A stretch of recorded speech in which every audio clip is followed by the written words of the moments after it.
প্রিয় শিক্ষার্থী, দুঃখিত তোমাদের সংযোগ হঠাৎ করে কেটে গেছে, আমি বুঝতে পারিনি।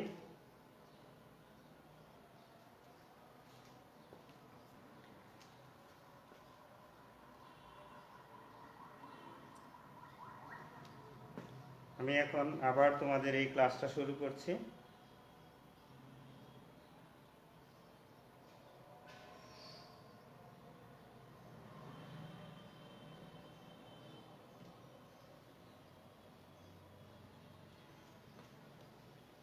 তোমরা এই ডিপার্টমেন্ট সম্পর্কে আমি প্রথমে কিছু বলতে চাই। এই ডিপার্টমেন্টটা হচ্ছে এমন একটি ডিপার্টমেন্ট যেখানে মেকানিক্যাল এবং ইলেকট্রিক্যালের 30% সাবজেক্ট নিয়ে মোটামুটি একটা হিসাবে দেখা গেছে যে মেকানিক্যাল বিএসসি ইন মেকানিক্যালের 70% কোর্স যেটা আছে, আর ইলেকট্রিক্যাল থেকে 30% কোর্স নিয়ে এই ডিপার্টমেন্টটা চালু হয়েছে। হ্যাঁ, তো আমি দুঃখিত, আমার একটা ভিডিও অলরেডি কেটে গেছে, লাইভ কেটে গেছে, আমি আবার সংযুক্ত হয়েছি, তার জন্য দুঃখিত। তো যাই হোক, যেটা বলছিলাম যে পাওয়ার ডিপার্টমেন্ট সম্পর্কে আমি 2-1 মিনিট বলতে চাই। যেহেতু এই ডিপার্টমেন্টে আমরা পড়তেছি, এই ডিপার্টমেন্টের কি ধরনের বেনিফিট পাবো আমরা এটা পড়লে, সেটা আমাদের আসলে কোনো ক্লাসে এখনো তেমনভাবে জানা হয়নি, যেটা আমরা প্রত্যেক স্টুডেন্টকে, ফার্স্ট ইয়ার স্টুডেন্টকে আমরা অবগত করে থাকি, যেটা সরাসরি তোমাদের অবগত করতাম, কিন্তু আজকে অনলাইনে তোমাদের সেই বিষয়ে আমি কিছু বলতে চাই। এই ডিপার্টমেন্টটা মেকানিক্যালের যেহেতু 70% এবং ইলেকট্রিক্যালের যেহেতু 30%, ওই মেকানিক্যালের যে ভালো অংশটা এটা পাওয়ারের সিলেবাসে আমরা দেখতে পাই, এবং ইলেকট্রিক্যালের যে ওয়ারিং থেকে শুরু করে এই তোমার মোটর, জেনারেটর, তারপরে বেসিক জিনিস থেকে শুরু করে বিদ্যুৎ উৎপাদন এবং বিদ্যুৎ পাওয়ার প্ল্যান্ট থেকে একদম গ্রাহক পর্যন্ত পৌঁছায় দেওয়ার যে সিস্টেম আছে সেটা পাওয়ার ইঞ্জিনিয়ারিংয়ে অন্তর্ভুক্ত আছে।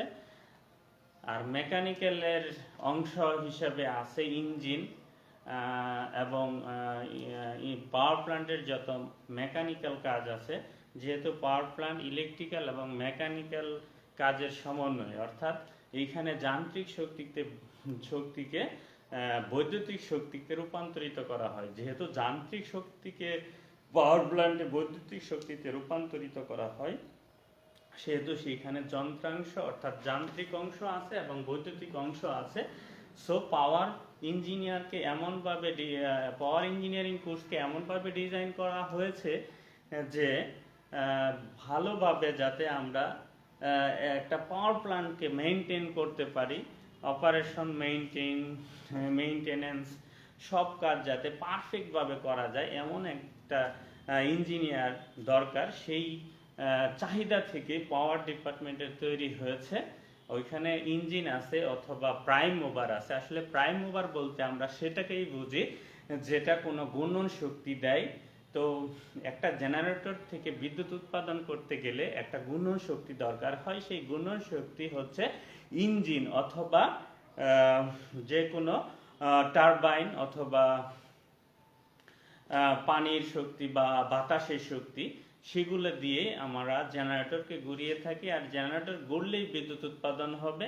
সেই বিদ্যুৎ আবার গ্রাহক পর্যন্ত কিভাবে পৌঁছায় দিব, সব টেকনোলজি আমরা পাওয়ার ডিপার্টমেন্টে পড়িয়ে থাকি।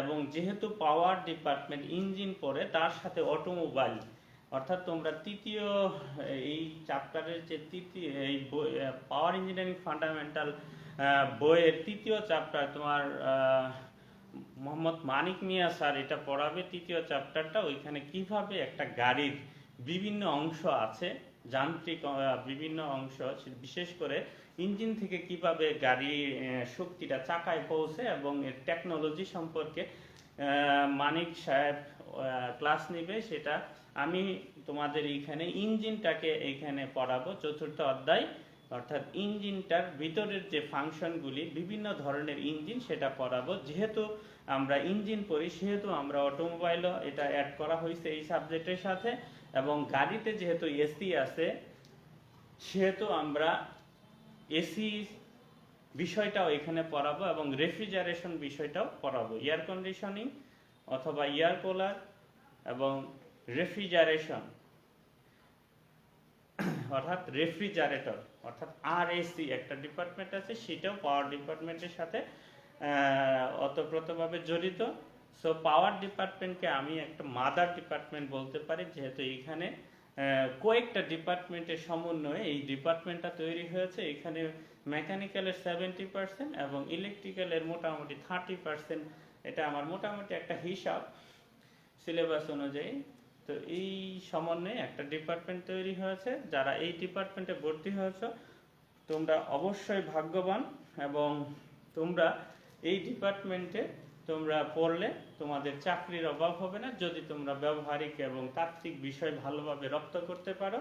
আর তোমরা যাতে এটা ভালোভাবে রপ্ত করতে পারো সেজন্যই আমরা যে কোনো ধরনের প্রশ্ন, যে কোনো ধরনের সহযোগিতা আমরা তোমাদের করে যাব। শুধু তোমাদের কাজ হচ্ছে আমাদের গাইডলাইন অনুসরণ করা। সো আমার এই হলো। তো সো ডিপার্টমেন্ট নিয়ে নো টেনশন। হ্যাঁ, if you study hard you will be success in life. So follow me and follow ours. Study hard and regularly you will be success in life. So let's start. আমরা আজকে চতুর্থ অধ্যায় পড়াবো। এখানে লেখা আছে, যদিও পাওয়ার ইঞ্জিনে মোটরযান ইঞ্জিনের কার্যনীতি, আসলে এটা অধ্যায়টা হওয়ার কথা ছিল ইঞ্জিনের কার্যনীতি। এখানে শুধু আমরা মোটরযানের ইঞ্জিন পড়াই না, যে কোনো সিস্টেমের ইঞ্জিন আমরা পড়িয়ে থাকি। যত ইঞ্জিন আছে, সেটা রেলগাড়ির হোক, সেটা পাওয়ার প্ল্যান্টের হোক, সেটা পাওয়ার টিলারের হোক, সেটা পাম্পের হোক, যেটা আমরা ইঞ্জিন যেখানেই ব্যবহার করি না কেন সেই ইঞ্জিনটাই আমরা পড়াবো। সেটা পেট্রোল ইঞ্জিন হোক, ডিজেল ইঞ্জিন হোক, ইএফআই ইঞ্জিন হোক, বিবিটিআই ইঞ্জিন হোক, অথবা হাইব্রিড ইঞ্জিন হোক, যে কোনো ইঞ্জিন আমরা এই শুধু ডিপ্লোমা ইঞ্জিনিয়ারিং এ পারফেক্টভাবে যেটা পড়ানো হয় সেটা হচ্ছে পাওয়ার ডিপার্টমেন্টে পড়ানো হয়। সো তোমরা একজন ইঞ্জিনের উপরে তোমরা যতটা দক্ষতা অর্জন করবা, অন্য কোনো ডিপার্টমেন্টে এই দক্ষতা অর্জন করতে পারবে না। সো আমরা ইঞ্জিন যদি জানতে পারি তাহলে আমাদের চাকরির অভাব হবে না, আমাদের কর্মসংস্থানের অভাব হবে না। একদিকে যেমন চাকরি আমাদের হাতে চলে আসবে, অন্যদিকে যদি চাকরি না করি তাহলে আমাদের আত্মকর্মসংস্থানের বিপুল সম্ভাবনা আছে এই ইঞ্জিন থেকে। একটা ইঞ্জিন থেকে দেখতে পারবা, তুমি যদি লক্ষ্য করো, কমপক্ষে 20-22টা কর্মক্ষেত্র তৈরি করা যাবে আত্মকর্মসংস্থানের জন্য একটা ইঞ্জিন থেকেই। তারপরে তো আছে অটোমোবাইল, তারপরে আমরা এখানে রেফ্রিজারেশন পড়িয়ে থাকি, ইলেকট্রিক্যাল অংশ আছে, সব মিলে এই ডিপার্টমেন্টে শতখানেক আত্মকর্মসংস্থানের আমরা ব্যবস্থা করতে পারবো। সো আসলে আত্মকর্মসংস্থান কিন্তু একটা ভালো বিষয়। এখানে কিন্তু যারা শিল্পপতি হয়ে থাকে তারা কিন্তু আত্মকর্মসংস্থানের মাধ্যমে হয়ে থাকে। সো শুধু চাকরি না, আমরা এমনভাবে পড়াশোনা করব যাতে চাকরি না হলেও আমরা এই ডিপার্টমেন্টে আমরা জ্ঞান অর্জন করে আমরা আত্মকর্মসংস্থানের মাধ্যমে আমরা জীবন অতিবাহিত করতে পারি। আসলে আমাদের আশাটা হচ্ছে খুবই ছোট, এই জন্য আমরা ছোট থাকি। আমরা মনে করি যে লেখাপড়া করলে আমার চাকরি করতেই হবে, আর চাকরি হচ্ছে সবচেয়ে ছোট আশা। যদি তুমি চাকরি করো তাহলে কোনোদিনই তুমি বড় কিছু হতে পারবা। একজন আত্মকর্মসংস্থান যারা করে তারা দেখা যায় যে আরো 1100 বা তারও অধিক লোকের কর্মসংস্থান সৃষ্টি করে দেয়, হাজার হাজার লোকের কর্মসংস্থান সৃষ্টি করে থাকে। সো আমি যে জিনিসটা বলবো, এই ডিপার্টমেন্টে চাকরির যেমন অভাব নাই, আত্মকর্মসংস্থানেরও অভাব নাই। তুমি যেটা পছন্দ করো সেটাই তোমার লাগবে। অনেকেই কমেন্টে রোল নাম্বার জানাচ্ছ, ধন্যবাদ যারা সংযুক্ত থাকো। আমি যেহেতু তোমাদের রোল নাম্বারটা ওই একটা পোস্টে দিয়ে দিয়েছি, যে রোল নাম্বার পাচ্ছ না একটা পোস্ট দেখো, যে ওইখানে আমি একটা পোস্টে কিন্তু তোমাদের রোল নাম্বারগুলি দিয়ে দিয়েছি। মাঝখানে মানে আগে যে রোল নাম্বারটা জানতাম ওইখান থেকে কিছু ছাত্র দেখা গেছে যে নাই হয়ে গেছে যে কোনো কারণে, তো আমরা আবার সিরিয়ালি রোল নাম্বারগুলি তোমাদের দিয়ে দিছি, আমি একটা পোস্টে দিয়ে দিছি, সেখান থেকে রোল নাম্বারটা জেনে নিবা। ঠিক আছে, যারা প্রথম শিফটে লিখবা আসলে শিফট লিখতে হবে, শুধু রোল লিখলে হবে না, কারণ ফার্স্ট শিফটও আছে, সেকেন্ড শিফটও আছে। ফার্স্ট শিফট থেকে 1 থেকে শুরু করে আমরা 99 পর্যন্ত, এবং সেকেন্ড শিফটে 1 থেকে 100 পর্যন্ত, মোট 199টা ছাত্র আমাদের সাথে আছে। আসলে এইখানে 22 জন ছাত্র আমি দেখতে পারতেছি যে তোমরা অনলাইনে সংযুক্ত হয়েছে, বাকিরা কেন সংযুক্ত হইতে পারো নাই সেই বিষয়টা আমরা জানি, বুঝতে পারতেছি না। আমি ব্যক্তিগতভাবে সবার ফোন নাম্বারে ফোন দিয়েছি, যে নাম্বারগুলি বন্ধ আছে সেই নাম্বারগুলি আমি SMS দিয়েছি। কোনো নাম্বারে 3বার রিং দিয়েও পাওয়া যায় নাই, তারা যখন ব্যাক করেছে তাদের আমি রিপ্লাই দিয়েছি এবং মেসেজ দিয়েছি এই লিঙ্কটাতে সংযুক্ত হওয়ার জন্য। যারা যে মোবাইলটা দিয়ে ভর্তি হয়েছে সেই মোবাইলটা অন করো, দেখবা যে একটা মেসেজ গেছে, ওই মেসেজটা ক্লিক করলেই কিন্তু তোমরা এই লিঙ্কটা পেয়ে যাবা।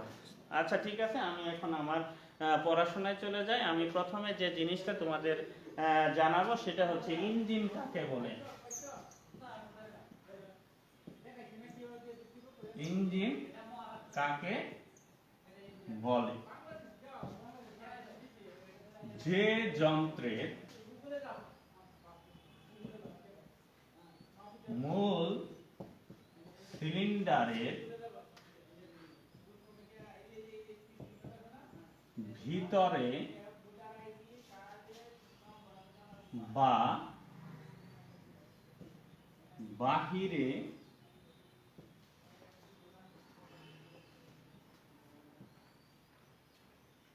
জ্বালানি দহন করে রাসায়নিক শক্তিকে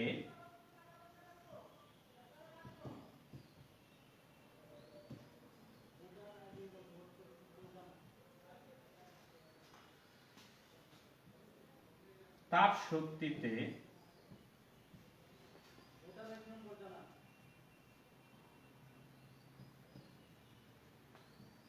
এবং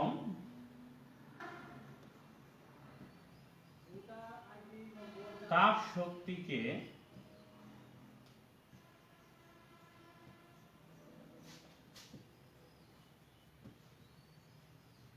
যান্ত্রিক শক্তিতে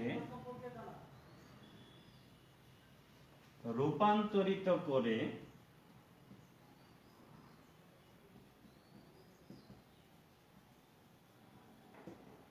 নিজে চলে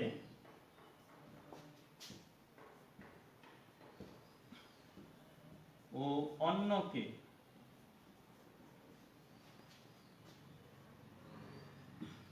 চলতে সাহায্য করে তাকে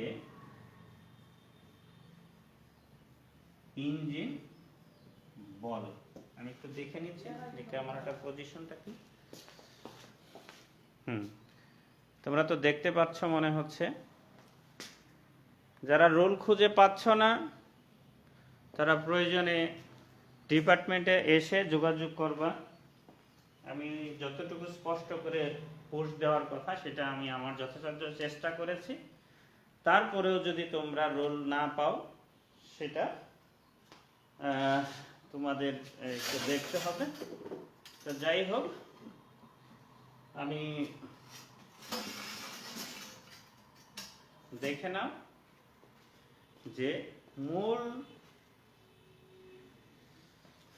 যে যন্ত্রের মূল সিলিন্ডারের ভিতরে ঠিক আছে, তাহলে এই যে একটা যন্ত্র আছে, এটা কি ক্যামেরায় দেখা যাচ্ছে না?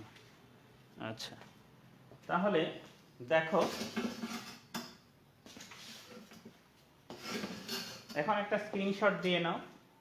আমি সামনে ইঞ্জিনটাকে নিয়ে আসব। এখন দেখো যে এই যে একটা যন্ত্র, এই যন্ত্রের এটা হচ্ছে সিলিন্ডার, এই অংশটাকে হচ্ছে সিলিন্ডার বলে। এই অংশটা সিলিন্ডার বলে।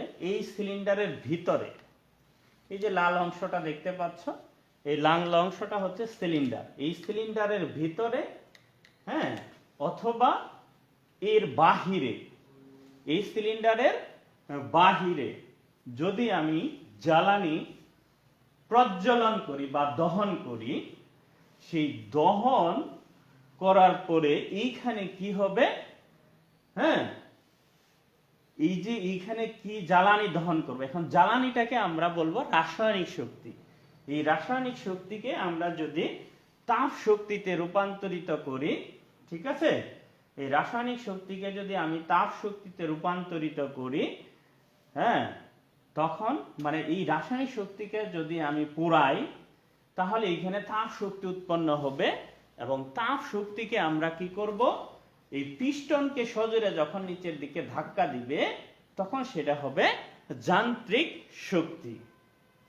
ঠিক আছে, তোমরা যখন ভাত রান্না করো বা আমার মা যখন ভাত রান্না করে, তখন আমরা কি দেখতে পাই, সে কি করতেছে, গ্যাস বা লাকড়ি দিয়ে সে রান্না করতেছে। এই গ্যাস বা লাকড়ি হচ্ছে রাসায়নিক শক্তি। এটাকে যখন আমরা পোড়াই, তখন এটা কি হয়, তাপ শক্তি। এই তাপ শক্তি দিয়ে যখন আমরা এই ভাত রান্না করি, তখন কি হয়, ভিতরের পানি কি হয়, গরম হইতে থাকে এবং ওইখানে কি হয়, আয়তনে পানিটা বাড়তে থাকে এবং ফুটতে থাকে। তখন ওইখানে যে ঢাকনাটা আমরা ব্যবহার করি, অর্থাৎ এই যে একটা পাত্র, এই পাত্রে যখন আমরা একটা ঢাকনা ব্যবহার করি, এই ঢাকনাটা কি হয়, উপরের দিকে উঠতে থাকে। এই ঢাকনাটা উপরের দিকে উঠতে থাকে। আমি যখন এখানে আগুন দেই, এই ঢাকনাটা কি হয়, উপর দিকে, এই ঢাকনাটা উপর দিকে কি হয়, এই ঢাকনাটা উপর দিকে উঠে যেতে চাই।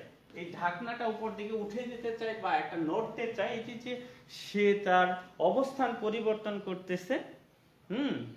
এই অবস্থান পরিবর্তন করার কারণে একটা কাজ হচ্ছে, এই কাজটাকে আমরা কি বলবো, যান্ত্রিক শক্তি বলবো। ঠিক আছে, এই কাজটাই হচ্ছে যান্ত্রিক শক্তি। তাহলে আমি যদি এইভাবে রান্না দিয়ে বুঝতে পারি যে তাপ শক্তি কিভাবে যান্ত্রিক শক্তিতে রূপান্তরিত হয়, তাহলে আমি ইঞ্জিনেও বুঝতে পারবো যে এই জায়গায় আমি ডিজেল বা পেট্রোল এইখানে দহন করি, অর্থাৎ পুরাইলে এই বাতাসটা কি হয়, এই বাতাসটা পুরাইলে এইখানের যে বাতাস সবচেয়ে এমন একটা পদার্থ যে এটা তাপে সবচেয়ে বেশি পরিমাণ প্রসারিত হয়ে থাকে। বাতাস তাপে সবচেয়ে বেশি পরিমাণ প্রসারিত হয়ে থাকে। আচ্ছা, সাউন্ড কি ঠিক আছে? একজন বলছো সাউন্ড কম, সাউন্ড কি ঠিক আছে এখন?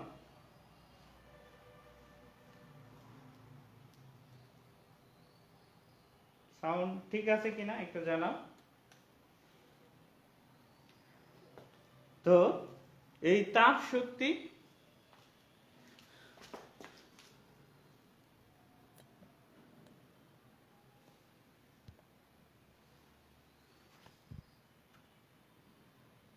হ্যাঁ, সাউন্ড ঠিক আছে, একজন জানাইছো, ঠিক আছে, ধন্যবাদ। তোমরা লেখা বুঝতে পারতেছে কিনা সেটাও জানাও। ও, সাউন্ড ঠিক আছে, ধন্যবাদ। আচ্ছা, যার সাউন্ড ঠিক নাই, আমার মনে হয় তার মোবাইলের সমস্যা, তার নেটের সমস্যা। তো যাই হোক, আমি যেটা বলছিলাম, এইখানে যদি ডিজেল বা পেট্রোল আমি দহন করি বা পুরাই, তখন এইখানের বাতাস কি হবে, সম্প্রসারিত হবে।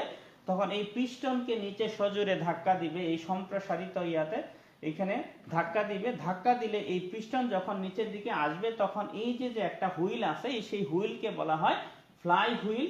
এই ফ্লাই হুইলটা তখন নিচের দিকে নেমে যাবে এবং এইভাবে এটা ঘুরতে থাকবে অনবরত। হ্যাঁ, একবার নেমে যাবে, কিছু ঘুরবে, আবার নেমে যাবে, আবার ঘুরবে। তাহলে একবার নেমে যে হাফ সাইকেল ঘুরিয়ে দিবে, এরকম আবার নেমে যে সে আবার উঠে গিয়ে সে হাফ সাইকেল ঘুরে যাবে, আবার নেমে যে হাফ সাইকেল ঘুরে যাবে।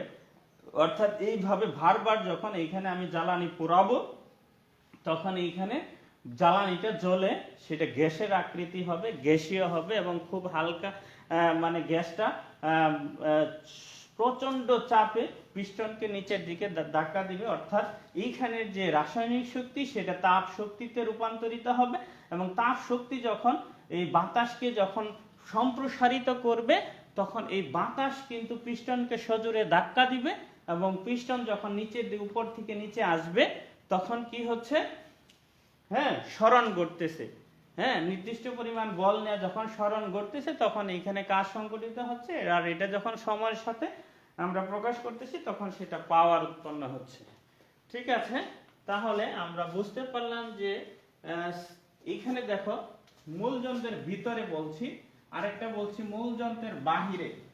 অর্থাৎ মূল যন্ত্রের বাহিরে যদি চিন্তা করি তাহলে বাহিরে কিভাবে একটা জিনিস হয়, আমি তোমাদের এইখানে দেখাচ্ছি যে বাহিরে কিভাবে হয়। দেখো যে বাহিরে কিভাবে হয়, আমি এটাকে একটু সরিয়ে দিচ্ছি। আচ্ছা, বাহিরের জিনিসটা দেখো যে ধরো এটা কিছু পরিমাণ ড্রামের ভিতরে আছে কি পানি।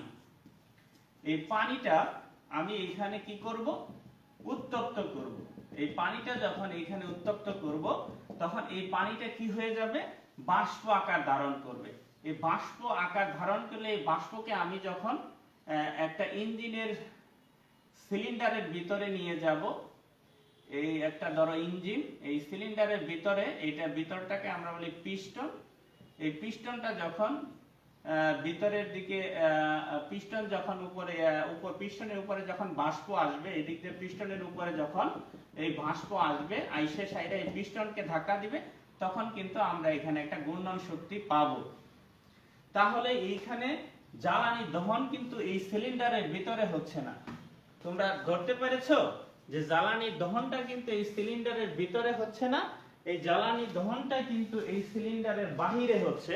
সো এইখানে যে আমরা বয়লারটা ব্যবহার করছি, এই বয়লারটা সে শুধু কি করতেছে, বাষ্প তৈরি করতেছে যেটা সিলিন্ডারের বাহিরে, এবং এই বাহিরে বাষ্প তৈরি করতেছে। এই বাষ্পটা যখন আমরা সিলিন্ডারের ভিতরে, এটা মূল সিলিন্ডার, এই মূল সিলিন্ডারের ভিতরে যখন আমরা নিয়ে আসতেছি তখন পিস্টনের উপরে সজোরে আঘাত করতেছে এবং এইখানে একটা যান্ত্রিক শক্তি পাচ্ছি, এটা হচ্ছে বহির্দাহ ইঞ্জিন। তাহলে আমরা ইঞ্জিন প্রথমে আমরা দুই প্রকার পেলাম। দেখো এইখানে আমরা যে ইঞ্জিনটা দেখাচ্ছি এই ইঞ্জিনটা হচ্ছে অন্তর্দাহ ইঞ্জিন, আর এইখানে যে চিত্রটা এঁকেছি সেটা হচ্ছে একটা বহির্দাহ ইঞ্জিন। সো তাহলে আমরা যদি সংজ্ঞা দিতে চাই তাহলে আমরা কিভাবে সংজ্ঞা দিব? অন্তর্দাহ ইঞ্জিনের যদি আমি সংজ্ঞা দেই, এটা হলো ইঞ্জিনের ওভারঅল ইঞ্জিনের সংজ্ঞা। এটা এখানে বহির্দাহ আছে, অন্তর্দাহ আছে। আমি যদি ওভারঅল একটা ইঞ্জিনের অন্তর্দাহ ইঞ্জিনের সংজ্ঞা দিতে চাই তাহলে বলতে হবে যে যে যন্ত্রের মূল সিলিন্ডারে জ্বালানি দহন হয় সেটা হচ্ছে অন্তর্দাহ ইঞ্জিন, আর যে ইঞ্জিনের মূল সিলিন্ডারের ভিতরে জ্বালানি দহন করে কার্য সম্পন্ন করে সেটা হচ্ছে অন্তর্দাহ ইঞ্জিন।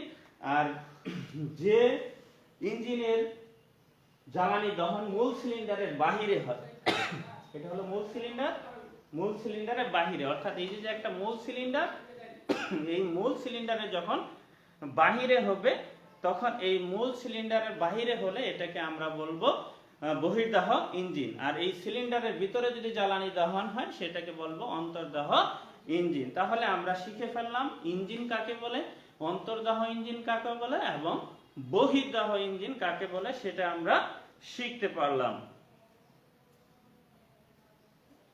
একজন লেখা বোঝা যাচ্ছে। So I am very happy for this, যে লেখা নিয়ে আমি অনেক চিন্তা করেছিলাম যে আজকে লেখা বোঝা যায় কিনা। লেখা বোঝা না গেলে আমি তো আজকে লিখবো, গত ক্লাস লিখি নাই, আজকে কিন্তু লিখবো যতক্ষণ সময় আছে। সময় শেষ হলে একদম জানায়ও স্যার সময় শেষ হয়ে গেছে। এইখানে দুটো মোবাইলে আমি অন করে রাখছি, তারপরেও দেখি, তোমরা না জানাইলেও আমাকে নিজে জানতে হবে সিস্টেম করে।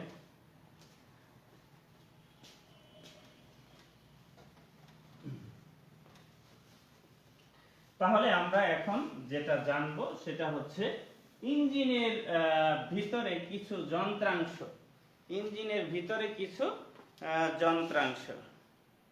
ও সময় দেখতে পাচ্ছি, সময়টা 3টা, কিছু সময় নষ্ট হয়েছে, যদি ধৈর্য ধরে শোনো। তোমাদের ধৈর্য আছে কিনা একটু দেখাও। আমি যদি 5টা পর্যন্ত সময় দাও আমি কিন্তু ক্লাসটা কন্টিনিউ করব, তোমরা না চাইলে করব না। 5টা পর্যন্ত কে কে রাজি আছো একটু কমেন্টে জানাও, যেহেতু আমার একটু সময় নষ্ট হয়েছে। 5টা পর্যন্ত আমি কন্টিনিউ করতে চাই ক্লাসটা। আর মাঝখানে কানেকশন কেটে যাওয়ার কারণে আমি কিছুটা, 5টা পর্যন্ত করতে চাও কিনা আমি একটু। স্যার পরান, এস জেনিত ধন্যবাদ। স্যার রাজি আছি, সাব্বির মোহাম্মদ ধন্যবাদ। আসি স্যার আপনি করান, ধন্যবাদ ধন্যবাদ, অসংখ্য ধন্যবাদ। তোমাদের আগ্রহ পেলে আমিও আরো অনুপ্রাণিত হই। যদি আজকে আমি সময় বেশি নিতাম না, আমাদের ক্লাসটা কেটে গেছে। ওকে, তাহলে আমরা জানলাম কি সেটা তোমরা দেখেছো যে আমরা এ পর্যন্ত কি জেনেছি। তো আমি এখন একটা সুন্দর করে আমার যতটুকু সম্ভব হয় অ্যাজ পসিবল, এখন এই যে দেখো আমাদের একটা ইঞ্জিন কিভাবে আঁকবো, তোমরা আঁকা শিখো, যারা খাতা নিয়ে বসছো তোমরা আমার সাথে আঁকতে পারো। আসলে এই ইঞ্জিনিয়ার মানেই সে ভালো ড্রয়িং করতে পারবে, তার ভাষা হচ্ছে ড্রয়িং। সো ড্রয়িং করতে হবে, আঁকতে হবে, এই ইঞ্জিনিয়ারের ভাষাই আমাকে জানতে হবে। ইঞ্জিনিয়ারের ভাষা যদি আমি না জানি আমি ইঞ্জিনিয়ার কিভাবে হব, আমার আত্মপ্রকাশ কিভাবে করব, সেটা আমরা এই আত্মপ্রকাশ করব এই আমাদের এই ড্রয়িং এর মাধ্যমে। তোমাদের একটা ড্রয়িং সাবজেক্ট চলতেছে, সেটা অন্যান্য স্যার নিতেছে, ঠিক আছে। যাই হোক, তোমরা সেই ড্রয়িং সাবজেক্টে কানেক্ট থাকবা। আর আমার তো চিত্র আঁকা আছেই, সেইটাও কানেক্ট থাকবা। দেখবা যে আমি কিভাবে, দেখো দুই পাশে দুইটা শিংয়ের মতো নিলাম, তারপরে এখানে মুছে দিলাম, তারপরে এই দিক দিয়া আমি একটা বাল্ব নিব, এটাকে বলে বাল্ব। এইদিকে একটা বাল্ব নিব, এটাও একটা বাল্ব। বাল্ব মানে দরজা, মানে গ্যাস প্রবেশের দরজা বা জ্বালানি প্রবেশের দরজা বা পুরা গ্যাস বের হওয়ার দরজা, ঠিক আছে। আচ্ছা, তো এটাকে একটু, এখানে কিছু স্প্রিং থাকবে, এখানে কিছু স্প্রিং থাকবে, এটা এখানে টেপের থাকবে, এখানে টেপের থাকবে, এইখানে ক্যাম থাকবে এরকম, যেটা দেখা যাবে যে এরকম ক্যাম থাকবে, ক্যামের ধাক্কা এটা খুলে যাবে, আর এটা ঘুরবে ইঞ্জিনের শক্তি দ্বারা। এরকম ডিম্বাকৃতি একটা ক্যাম থাকবে, হ্যাঁ। দেখো এই ডিম্বাকৃতির এই যে ক্যাম লোব অংশটা, এই লোব অংশটা কিন্তু ধাক্কা দিচ্ছে, এটা কিন্তু নিচে নেমে গেছে। যাই হোক, আর এইখানে থাকবে বাল্ব গাইড, অর্থাৎ বাল্বটা যাতে নড়াচড়া না করতে পারে, এখানে একটা গাইড থাকবে। আমি খুব সিম্পলি একটা চিত্র আঁকতেছি, জটিল করার চেষ্টা করতেছি না, ঠিক আছে। হ্যাঁ, একটা গাইড আছে, অর্থাৎ একটা পাইপের ভিতরে যদি একটা জিনিস ওঠানামা করে সেটা কিন্তু নড়াচড়া করবে না, ওই পাইপটাই হচ্ছে একটা গাইড। তো আর এই পথ দিয়ে বাতাস এবং জ্বালানি প্রবেশ করবে, হ্যাঁ, বাতাস প্রবেশ করবে অথবা জ্বালানি প্রবেশ করবে, বাতাস জ্বালানি এগুলি প্রবেশ করবে, ঠিক আছে।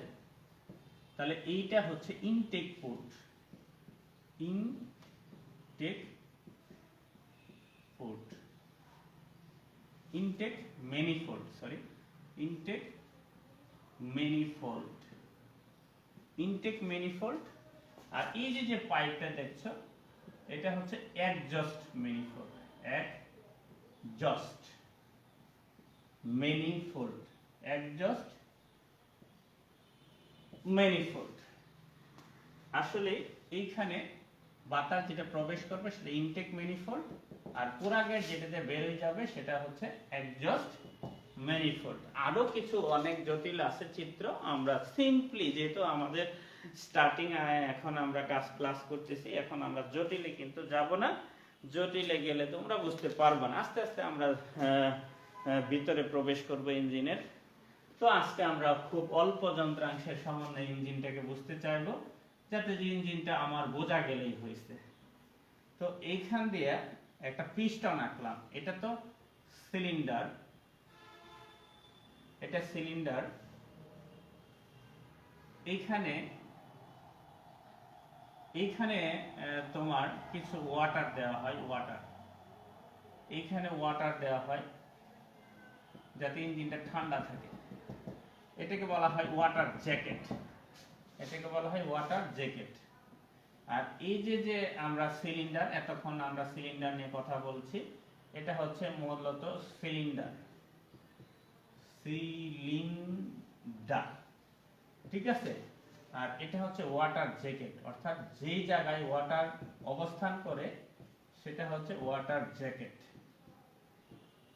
তবে সব ইঞ্জিনে ওয়াটার জ্যাকেট থাকে না, যাই হোক। তারপরে এই যে পিস্টন, এটা হচ্ছে পিস্টন, এটা হচ্ছে কি পিস্টন। আচ্ছা, এটা পিস্টন, তোমরা কি দেখতে পাচ্ছ? এটা পাওয়ারের ক্লাস, ঠিক আছে, পাওয়ার ইঞ্জিনিয়ারিং ফান্ডামেন্টাল। তো যাই হোক, এটা পিস্টন, এটা কানেক্টিং রড, অর্থাৎ পিস্টনের সাথে যে রডটা বেরোয় আসে সেটা হচ্ছে কানেক্টিং রড, কানেক্টিং রড। যারা মেকানিক্যাল এবং ইলেকট্রিক্যালের ছাত্র আছে তারাও এটা এই ক্লাসটা দেখতে পারো, কারণ তোমাদেরও এখানে বেসিক কিছু ধারণা ইঞ্জিনের উপরে দেওয়া হবে। আমন্ত্রণ জানাইতে পারো যারা ইলেকট্রিক্যাল স্টুডেন্ট আছে বা মেকানিক্যাল স্টুডেন্ট আছে। তো যাই হোক, এটা হচ্ছে ক্র্যাঙ্কেজ, ক্র্যাঙ্কেজ, ঠিক আছে। আর এইখানে আরেকটা যন্ত্রাংশ আমরা এইখানে লাগাই দিই, সেটা হচ্ছে কানেক্টিং ক্র্যাঙ্কশ্যাফট। দেখতে পারবা কিনা নিচে, আমি এদিকে টাইনে দেখাই। এই যন্ত্রটা হচ্ছে ক্র্যাঙ্কশ্যাফট।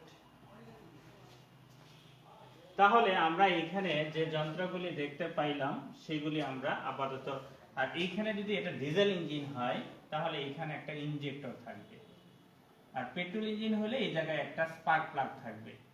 সো আমি মনে করি এটা একটা ডিজেল ইঞ্জিন। এখানে ইনজেক্টর দ্বারা জ্বালানিটাকে, এদিক দিয়ে জ্বালানি আসে, সেই জ্বালানিটা এসে এদিক দিয়ে স্প্রে হয়, ঠিক আছে। তো আমরা একটা চিত্রের নাম দিলাম, হ্যাঁ, চিত্রের নাম দিলাম 4 stroke diesel engine, 4 stroke diesel engine. আমি একটু ভিডিওটা লক্ষ্য করি নিচ পর্যন্ত দেখা যাচ্ছে কিনা। হ্যাঁ, 19 পর্যন্ত দেখা যাচ্ছে। তো যাই হোক,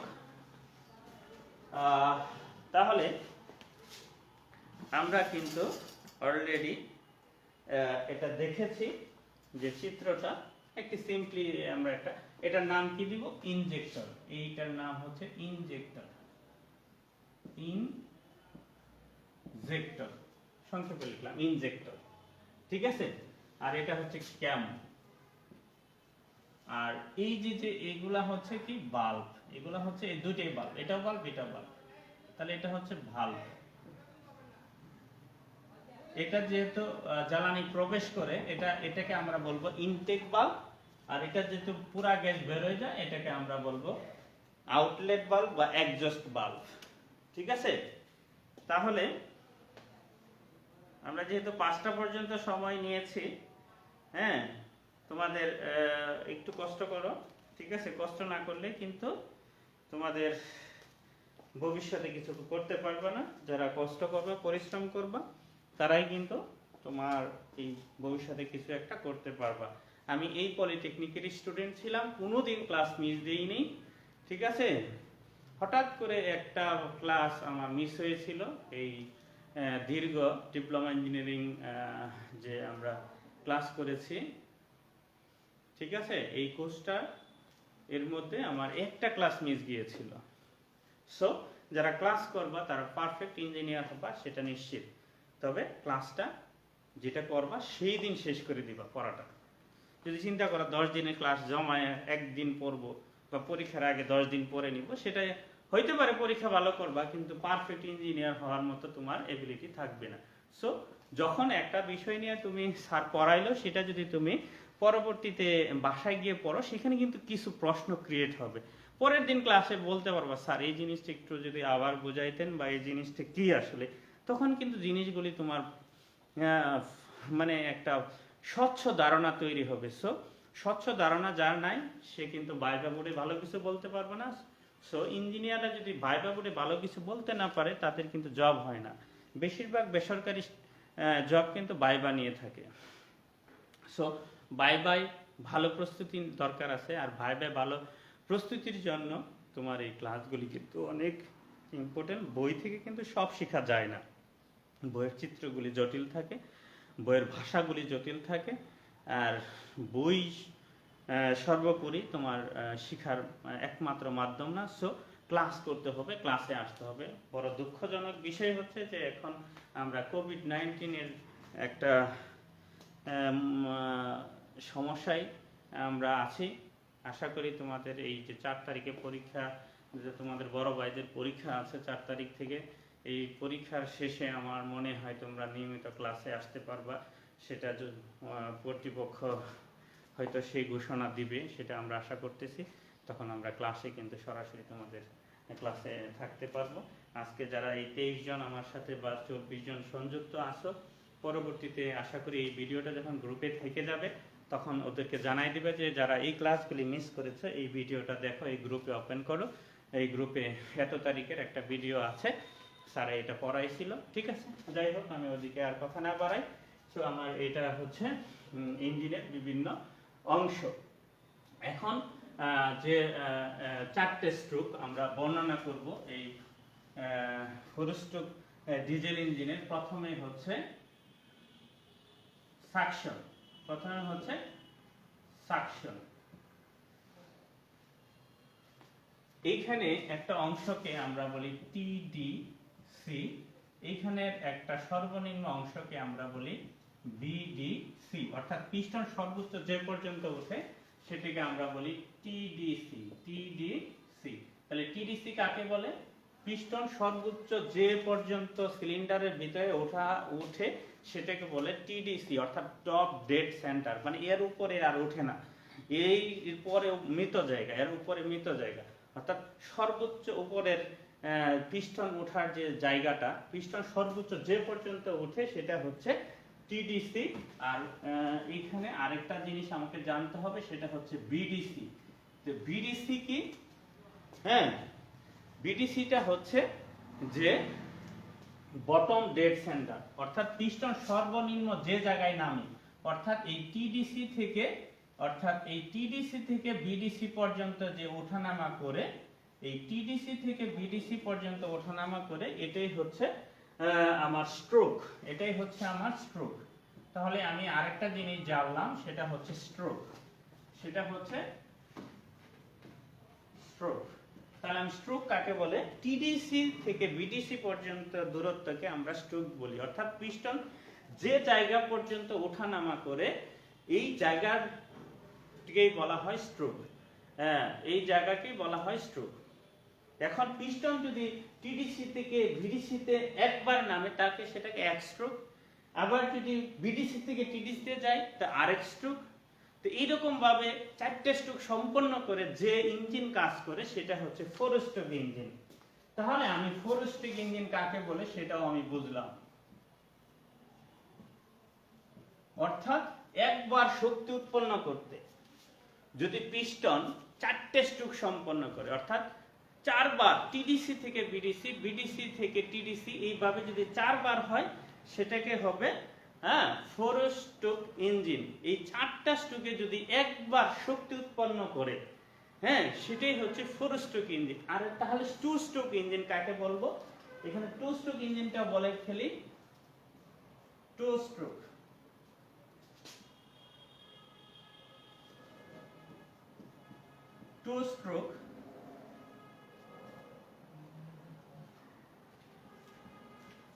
স্ট্রোক ইঞ্জিন। তাহলে 2 স্ট্রোক ইঞ্জিন কাকে বলে? তাহলে 2 স্ট্রোক ইঞ্জিন হচ্ছে সেই ইঞ্জিন, হ্যাঁ, যে ইঞ্জিন একবার উঠবে একবার নামবে, অর্থাৎ দুইটা স্ট্রোক। স্ট্রোক আমি আগেই বলছি যে বিডিসি থেকে টিডিসিতে গেলে একটা স্ট্রোক, আবার টিডিসি থেকে বিডিসিতে যদি পিস্টন আসে, অর্থাৎ এই পিস্টন আমি যে এখানে দেখাচ্ছি তোমরা এখানে লক্ষ্য করো, ঠিক আছে, যে এখানে দুইটা স্ট্রোক দেখায়।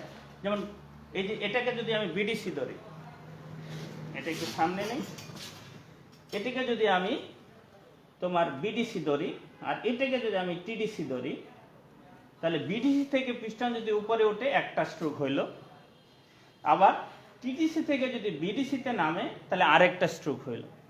তাহলে এই সময়ের মধ্যে যদি ইঞ্জিনটা শক্তি উৎপন্ন করতে পারে তাহলে এটা হচ্ছে 2 স্ট্রোক ইঞ্জিন। আবার যদি এই শক্তি উৎপন্ন করতে 4টে স্ট্রোক সম্পন্ন করতে হয় তাহলে এটা 4 স্ট্রোক ইঞ্জিন। অর্থাৎ এই যে দেখো 4 স্ট্রোক ইঞ্জিন কিভাবে কাজ করে, এই যে একটা স্ট্রোক, এটাকে বলা হয় সাকশন।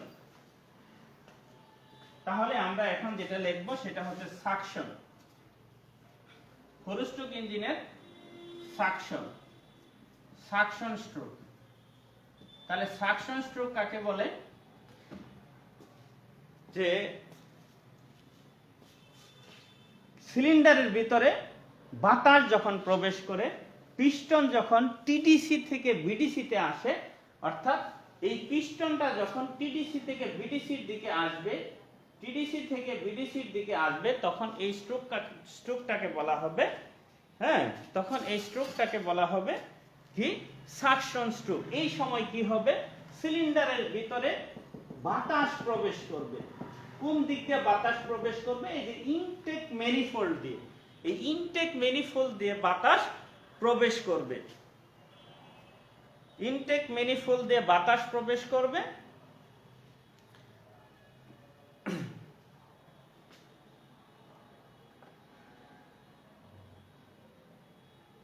আচ্ছা, তখন এই পিস্টনটা তখন কোথায় থাকবে? তখন পিস্টনটা থাকবে এই বিডিসিতে, পিস্টনটা থাকবে এই বিডিসিতে, পিস্টনটা থাকবে।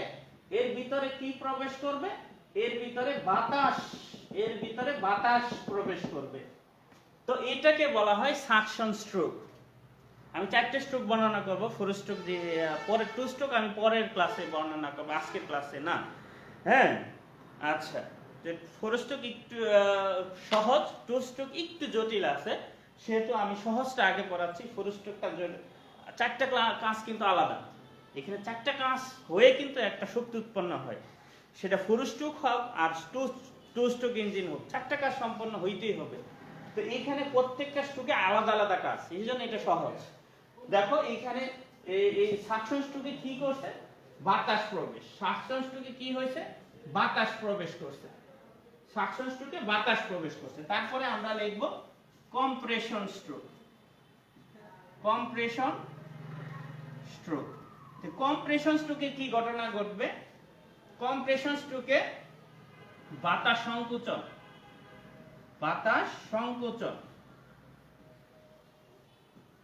কম্প্রেশন স্ট্রোকে বাতাস সংকোচন হবে। কম্প্রেশন স্ট্রোকে যদি বাতাস সংকোচন হয় তাহলে কিভাবে কি হবে?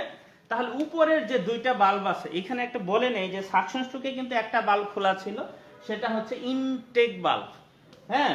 তো ইনটেক বাল্বটা খোলা ছিল, এই যে এই বাল্বটা ইনটেক বাল্ব, এই যে এইখানে নর্থ-ইস্টে দেখো, এটা হচ্ছে ইনটেক বাল্বটা খোলা ছিল। এখন আমাদের যেটা হবে সেটা হচ্ছে যে, হ্যাঁ, এই ইনটেক বাল্ব বন্ধ হয়ে যাবে। এই কম্প্রেশন স্ট্রোকে কি হবে? ইনটেক বাল্ব বন্ধ হয়ে যাবে। ইনটেক বাল্ব বন্ধ হলে এটা কি হবে? পিস্টন তখন উপরের দিকে উঠতে থাকবে, অর্থাৎ আগে যে প্রবেশ করেছিল বাতাস এবং জ্বালানি, সেই বাতাস এবং জ্বালানি কি হবে? সংকুচিত হবে। এই সংকুচিত হওয়াকে আমরা ইংরেজিতে বলি কম্প্রেশন। বা সংকুচন, এই সংকুচন হবে। সংকুচন হইলে লাভ কি? প্রশ্ন করতে পারো স্যার বাতাস প্রবেশ করাইলেন আবার সংকুচন করাইলেন, হ্যাঁ, হোয়াট ইজ দি অ্যাডভান্টেজ? হ্যাঁ, সেইখানের সুবিধাটা হচ্ছে যে বাতাস সংকুচন করলে এখানে তাপ বৃদ্ধি পাবে, তাপ বৃদ্ধি পাবে। এখন বলো যে তাপ বৃদ্ধি পাইলে কি সুবিধা?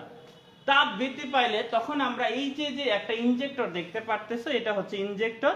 ইনজেক্টর দিয়ে যখন জ্বালানি আমরা এই সিলিন্ডারের ভিতরে সূক্ষ্ম কণা বা কুয়াশা আকারে যখন এখানে স্প্রে করব, তখন এই কুয়াশার আকারে এই ডিজেলটা কি হবে, এই উত্তপ্ত বাতাসের মধ্যে এটা জ্বলে যাবে, দহন হবে। এর দহন হইলে বাতাসের ভিতরে যখন জ্বালানি দহন হবে, সেই বাতাসটা কিন্তু সম্প্রসারিত হবে।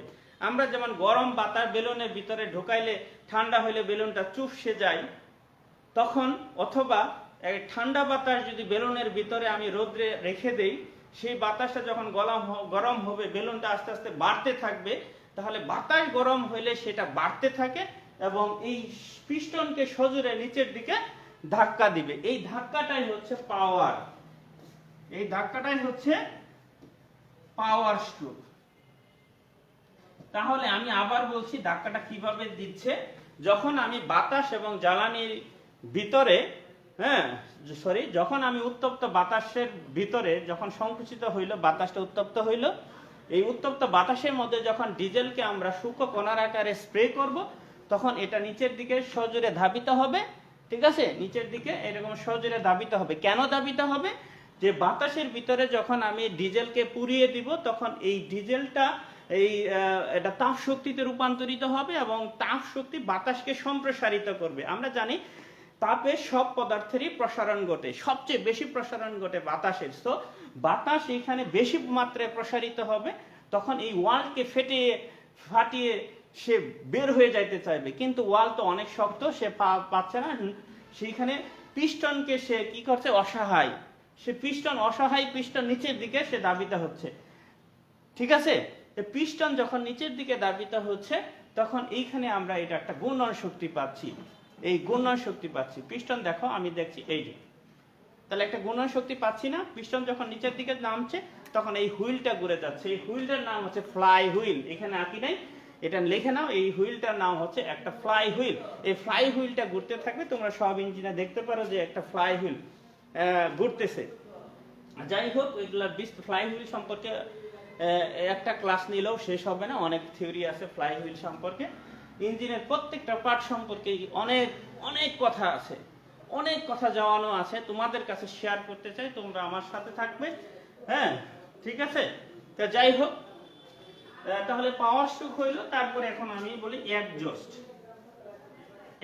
স্ট্রোক। তাহলে একজস্ট স্ট্রোক কাকে বলে? এই যে পাওয়ার হয়ে পিস্টন নিচের দিকে দাবিত হয়ে গেল, এখন এই পুরা গ্যাসটাকে কি করে দিতে হবে? এই পুরা গ্যাসটাকে বের করে দিতে হবে। এই পুরা গ্যাসটাকে আমার বের করে দিতে হবে। এই দেখো, আমি যখন এই পুরা গ্যাসটা বের করে পিস্টনটা যখন উপরের দিকে ওঠাচ্ছি, তখন কিন্তু ইনলেট বাল্বটা খুলে যাচ্ছে। এই যে একটা বাল্ব আছে, এই বাল্বটা কিন্তু একজস্ট বাল্বটা খুলে যাবে এবং পুরা গ্যাস এই লাল পথ দিয়ে পুরা গ্যাসটা বের হয়ে যাবে। তাহলে এই যে দেখতে পারতেছ, যদি ক্যামেরা ভালো থাকে তাহলে দেখতে পারবে, এই দিকে পুরা গ্যাসটা বেরোয় যাবে। অর্থাৎ পিস্টনটা উপরের দিকে উঠবে, বাল্বটা নিচের দিকে নামবে। পিস্টনটা উপর দিকে উঠবে, বাল্বটা নিচের দিকে নামবে এবং এই পথে পুরা গ্যাস বেরিয়ে যাবে। যেহেতু এই শক্তি দিয়ে পুরা গ্যাসটা শক্তি দিয়ে সে তার শক্তি হারাই ফেলছে, তখন এই শক্তিবিহীন পুরা গ্যাসটাকে আমরা রাখবো না, এটাকে আমরা বাহিরে বের করে দিব। সে আর কোনো কাজ করতে পারবে না, সেজন্য তাকে আমরা বের করে দিব এবং আবার সাকশন শুরু হবে। সাকশন, কম্প্রেশন, পাওয়ার, এক্সজস্ট।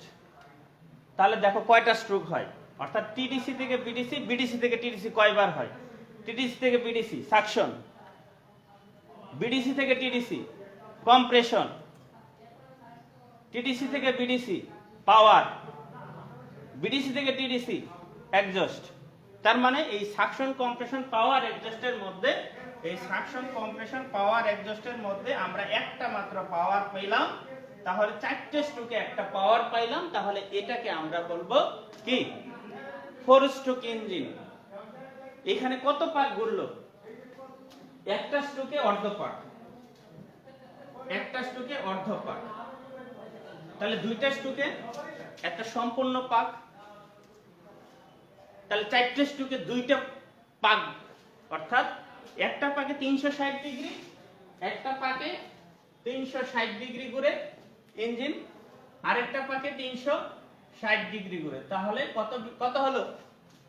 720 ডিগ্রি ফ্লাই হুইলটা ঘুরে একবার শক্তি উৎপন্ন করে।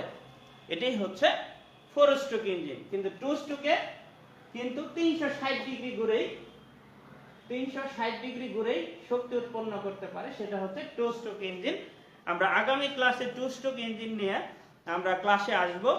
তোমরা যারা 2 স্ট্রোক ইঞ্জিন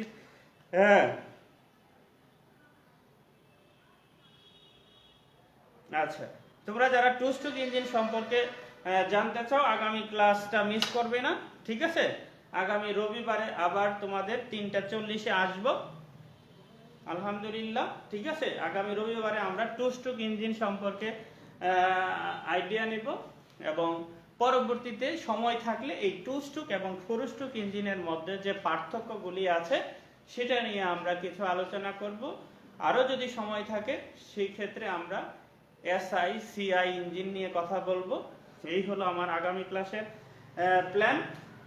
আর তোমরা যারা ক্লাসে সংযুক্ত হতে পারো নাই, তোমাদের বন্ধু বান্ধব বা জানাশোনা যারা আছে তাদেরকে তোমরা জানিয়ে দিবা, ঠিক আছে? শেয়ার করে দিবা বিভিন্ন গ্রুপে। একজন বলছে বিডিসি এবং টিডিসির পূর্ণরূপ কি স্যার?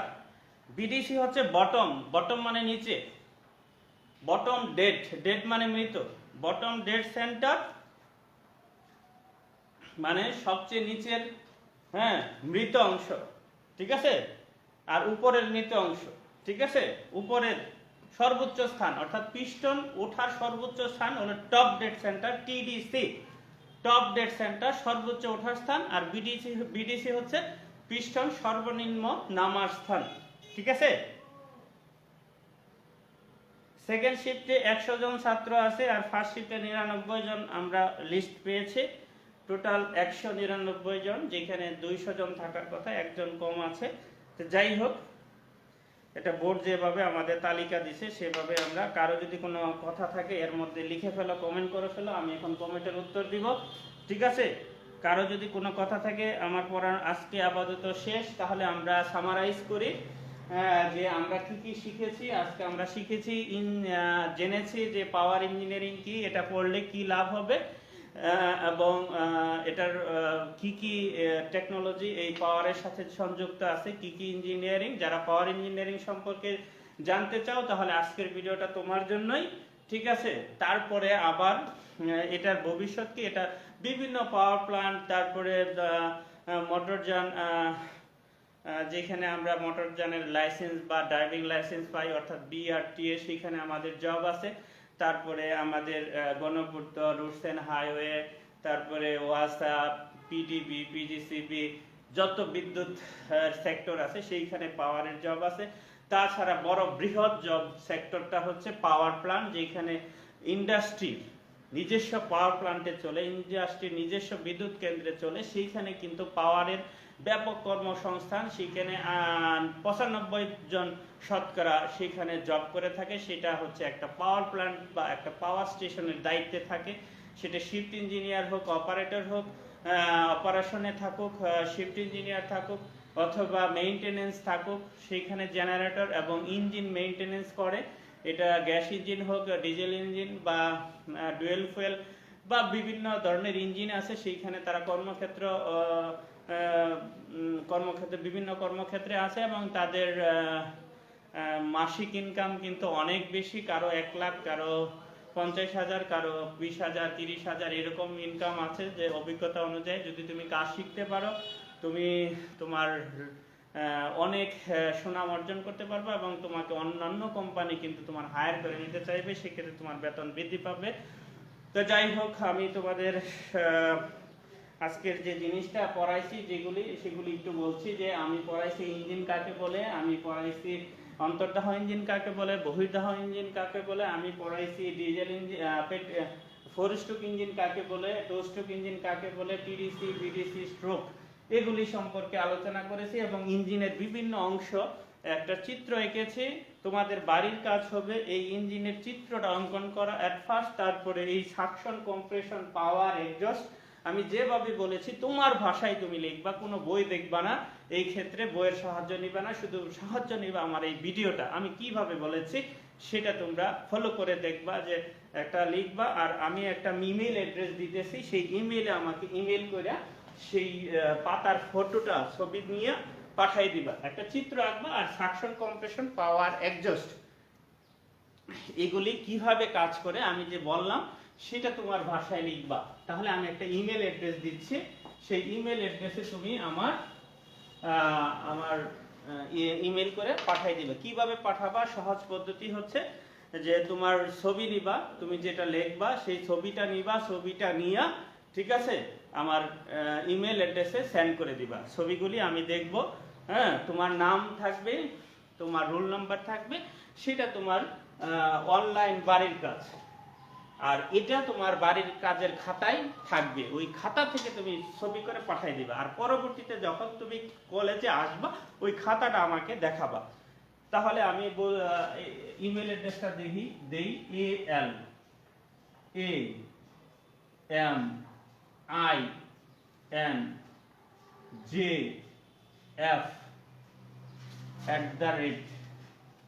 ALAMINJF@gmail.com gmail.com সম্পূর্ণ দেখা যাচ্ছে কিনা? @gmail.com আমি একটু ভিডিওটা দেখে নিচ্ছি। হ্যাঁ, দেখা যাচ্ছে। তাহলে আমি একটু ইঞ্জিনটা সরাইয়ে ফেলি, তাহলে ভালো দেখা যাবে। ঠিক আছে, ইমেলটা দেখতে পারতেছে সবাই? ALAMIN Al-Amin JF@gmail.com @gmail.com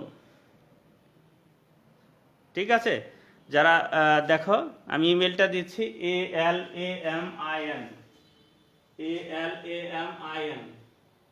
Al-Amin JF@gmail.com জি না, জে,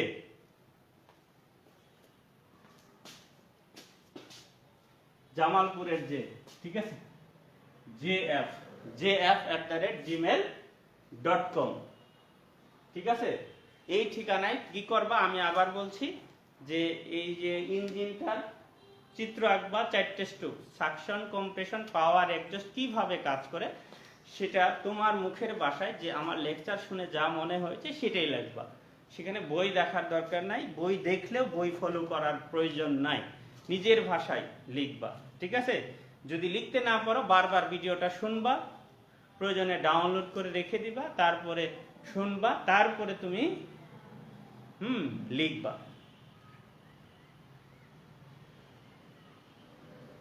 ঠিক আছে। কেউ বলতেছে স্যার ছবি তুলে দেন, ছবি তুলে দেন, দেখা যাচ্ছে না? ছবি তুলে দেন। আচ্ছা, ছবি কিভাবে তুলবো? আচ্ছা ঠিক আছে, আমি পরে ছবি তুলে এই কমেন্টে দিয়ে দিব, ঠিক আছে। হ্যাঁ, ইমেল সবসময় ছোট হাতের হয়, তোমাদের এটা জানার জন্য বলছি। বড় হাতের দিয়ে ইমেল হয় না। তোমাদের মেইলে যাবা, মেইলে যায়া দেখবা যে সেন্ড কারে সেন্ড করবা তার ইমেলটা দিতে হবে, ঠিক আছে। তোমার তো ইমেল আছেই, সেই একটা মেইল অপশন আছে, দেখবা যে স্মার্টফোনে, এখানে যায়া এই প্রথমে আমি বলি গ্যালারিতে যাবা, গ্যালারিতে যায়া, ঠিক আছে। 5টা 1 বেজে গেছে, আমরা এখন শেষ করে দিব। আমি বলতেছি কিভাবে ইমেল করবা যারা জানো না। গ্যালারিতে যাবা, ছবিগুলি সিলেক্ট করবা, তারপরে শেয়ারে যাবা, দেখবা যে ওখানে মেইল আসতেছে, মেইলে ক্লিক করবা। এই মেইলে ক্লিক করলে দেখবা যে মেইল নাম্বার চাচ্ছে, আমার মেইলটা টাইপ করবা, তারপরে ওইখানে সাবজেক্টে লিখে দিবা যে বাড়ির কাজ, ঠিক আছে, ইঞ্জিনের বাড়ির কাজ অধ্যায় 4, ঠিক আছে। বা সাবজেক্টের নাম দিতে পারো, ওইখানে যা ইচ্ছা তাই লিখে তারপরে সেন্ড করে দিবা, দেখবা যে চলে আসবে আমার ইমেইলে। যারা পারো না তারা যারা পারে তাদেরকে সাহায্য নিবা। এটা তুমি রবিবারের আগে দিবা, শনিবার বা রবিবার সকাল, রবিবার 12টার আগে দিয়ে দিবা, রবিবার 12টার আগে, আগামী রবিবার 12টার আগে, ঠিক আছে? যাতে আমি পরবর্তী ক্লাসে তোমাদের রিপ্লাইটা দিতে পারি যে আসলে কে কেমন দিছো, ঠিক আছে? তারপরে এইগুলি রেকর্ড থাকবে, তোমাদের মার্কের সাথে যুক্ত হবে। আর এই মার্কগুলি কিন্তু আমরা তোমাদের ফাইনালের সাথে যুক্ত হবে। এটা 200 মার্ক আছে। গত ক্লাসে কিভাবে মার্ক ডিস্ট্রিবিউশন হয়েছে সেটা নিয়ে আলোচনা করেছি, সেটা দেখে নিও। ধন্যবাদ, সবাই ভালো থাকো, সুস্থ থাকো। এই কোভিড-19 পরিস্থিতিতে স্বাস্থ্যবিধি মেনে সবাই নিজ নিজ অবস্থান করো। তারপরে আমরা যখন ক্লাস শুরু হবে তখন স্বাস্থ্যবিধি মেনেই আশা করি ক্লাস শুরু হবে। ধন্যবাদ সবাইকে, ভালো থেকো।